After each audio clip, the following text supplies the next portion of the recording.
In this video, we're going to be going over why most Roblox developers fail, and I'm going to be teaching you guys some of the things that I actually did to help me become a successful Roblox developer. So the first thing we're going to go over is that you may be falling victim to comparing yourself to other people on YouTube. So let's say that you are watching a YouTube video, and let's say that you see somebody maybe scripting and they have way better script than you. You may have fallen victim to this, where maybe you see someone scripting better than you and you compare yourself to them, and that ultimately makes you feel bad. And then you actually end up quitting because you're like, this person is so much better than me. But what you actually fail to realize is that most of the time, when you are comparing yourself to another person, that person could have potentially been doing it longer than you. So it doesn't really make sense to compare yourself to that person.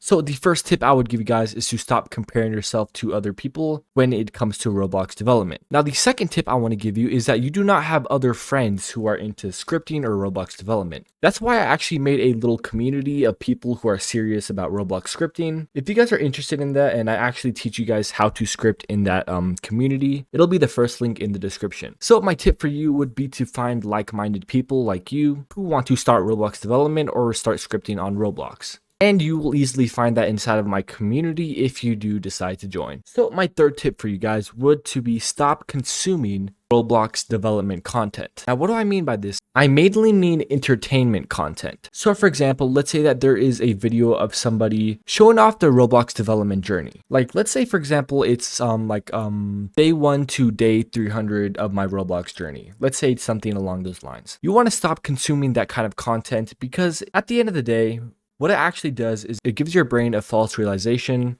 and it makes your brain think that you are the one accomplishing those things when in reality you're not. What I found works best for me is to literally just stop consuming all type of content and only consume educational content, kind of like this. So my third tip for you guys would to be stop consuming entertaining Roblox development content and try your best to only consume educational content, kind of like this.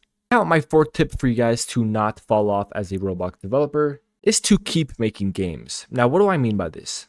A lot of people think that you need to make a really big project in order to make it big or have a successful game, but in reality, that's not true. There is a lot of Roblox games that may not seem the best quality, but there are like an average of like 100 people playing it, or maybe even 1,000. So what you need to do is, if you ever have a game idea, just act on it. You don't really need to plan. I mean, of course it's good to plan things out, but it doesn't really need to be like a big extravagant game. It can just be like a little fun project that you make, and then you could post it. You can publish it, maybe you can post a YouTube video about it, and then you can see where it goes from there. So my fourth tip for you guys, would just to be keep making games no matter what. I think the more the better, especially as you first start out. Now, my fifth tip for you guys to be a good Roblox developer and not fall off is to try to hire people for things that you don't want to do. So for example, for me, I am mainly a scripter and I don't really know how to build. I know how to do a little bit of UI, but I'm not really that good at it, to be honest. So what I do is I basically just hire people to make models for me, or if I ever needed something built, I hire people for that, or for like UI, for example, and I just stick to scripting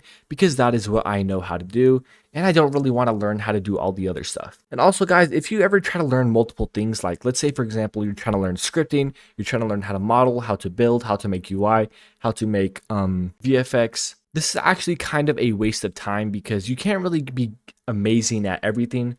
So what I would recommend for you guys is to just try to nail in on one thing, whether that be building, modeling, VFX, scripting. And for me, for example, I'll tell you guys, I focused in on scripting. I do not know how to build. I know how to do a little bit of UI, and I know absolutely nothing about VFX. Now, why this is good is because I was able to get really good at scripting, and then now I could just hire other people for anything else that I need. Now, if you are able to get a part-time job to help pay for the expenses of hiring a modeler or a builder or something like that, obviously that is what would be needed, so you could actually hire them. But yeah, that would be my fifth tip for you guys, if I'm not mistaken. And then my sixth tip for you guys would to actually be creating content surrounding your games. So let's say that you are making a game and you need a way to kind of promote it, right? And let's say you don't have a lot of money and you don't really know how to promote it.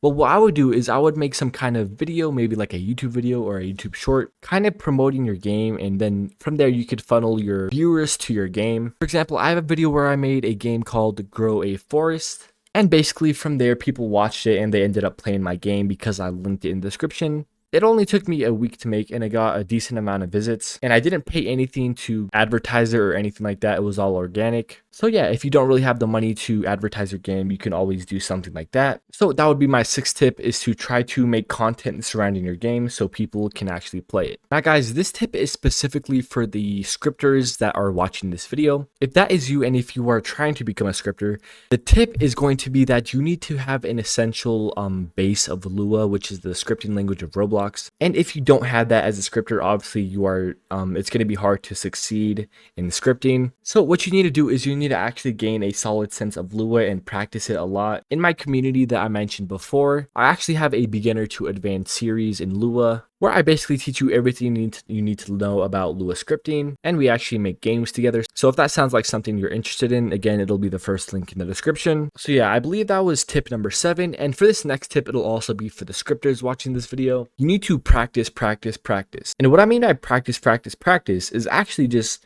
if you ever have a creative idea, basically just try to make it. It doesn't have to be a game, it could just be like a little mini project. For example, let's say that you get an idea of you want to make some kind of Pokemon system and you want to make it inside of Roblox.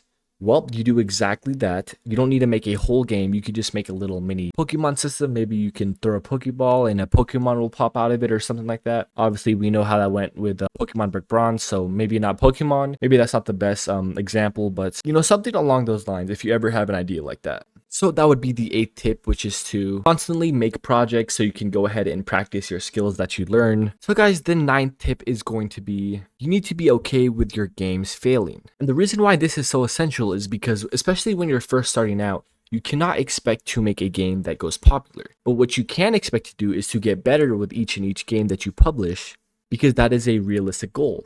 So if you make a game, let's say for example, you make a game, it's about collecting coins, and the next game you can try to improve something. So let's say for example, maybe the UI in your game wasn't that good. The next game you could try to improve the UI, and then the next game after that you can try to improve something else, and then you just keep improving, and then before you know it, you have a game that's actually pretty decent and is actually getting some players. So for this tip, I would go ahead and say that you need to be okay with your game failing, but what you want to focus on mainly is not whether the game succeeds or fails. You want to focus on whether or not that game is better than the last game that you created in some kind of way. And it doesn't have to be like a big change. It can be something very small and very little, as long as you're trying to improve each game. So guys, that's going to be all the tips for today on why most Roblox developers are failing, and the tips you can go ahead and implement into your life to go ahead and ensure that you do not end up like that. So thank you guys for watching, and I'll see you guys in the next video.